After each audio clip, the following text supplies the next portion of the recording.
Let's continue the conversation now with former Secretary of Education Arne Duncan. Thank you so much for joining us again. What do you think all this means for students and teachers across the country? Well, the executive order today is, as you know, performative.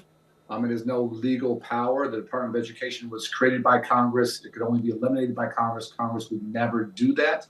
But unfortunately, the very real damage and destruction that President Trump has already done to the department is going to have real, unfortunately, very tough consequences, I'm afraid, for students K to 12 and now for higher education students as well going forward. So the damage is already done. So President Trump says that critical functions like student loans and funding for special needs children will continue.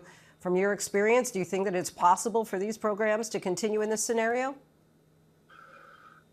Well, you can never say what's not possible with Trump. And so the truth is that none of us know. What I do know is that they have taken on extraordinary risk on the higher education side that could hurt, millions of students, trying to go to college.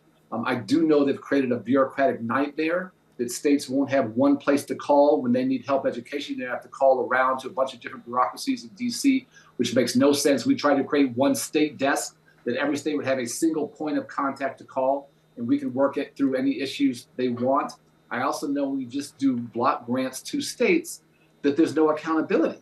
And that money that goes to states for poor children, for rural children, for children with special needs, whatever it might be. There are those, including some working in education, who say that the federal mandates hamstring educators on the ground, and they say valuable resources are being wasted on paperwork to satisfy department requirements. Do you see room for changes in some of these areas? Again, it's funny, people say that talking point. I just said, give me one concrete example where that's the big problem. And as you know, 90% of the funding is at the state and the local level. 10% of the funding comes at the federal level. What we do have in this country is a reading crisis. Not a single thing Trump has done, not a single thing he has uttered or said helps an additional child, one child in this country, better learn how to read. That's where we should be focused. Are you hearing from local school superintendents and teachers unions about this? Well, I've talked to university presidents. I spoke a couple of weeks ago to 2,000 educators from 50 states in Orlando, Florida, and I got to tell you, I've never, ever, ever seen this level of fear. It's visceral. It's like stunning. People are scared for their profession. They're scared for the students they serve. They're scared for their jobs. Being an educator is never an easy job, but to feel that your own government is now attacking public education, is trying to dismantle public education.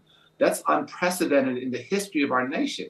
You mentioned the fear. Is there a particular concern, an example you could give us that you're especially fearful of?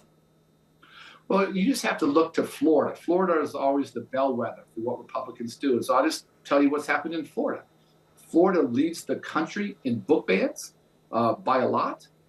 Florida, as you know, has attacked children who happen to be born gay. Florida has taken away opportunity for poor children. They've created a big voucher program that actually helps a lot of wealthy kids go and takes away money from poorer places.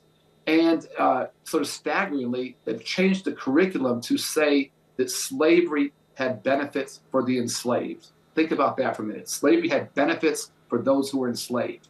So that's the bellwether. The Republican Party always goes where Florida goes. And the real question is, as a nation, do we want folks banning books, micromanage that level? Do we want our children being taught that slavery had benefits for the enslaved? I don't think that's what Americans want, or whatever their political beliefs might be. Former Secretary of Education Arne Duncan, we thank you so much for your time as always. Thank you.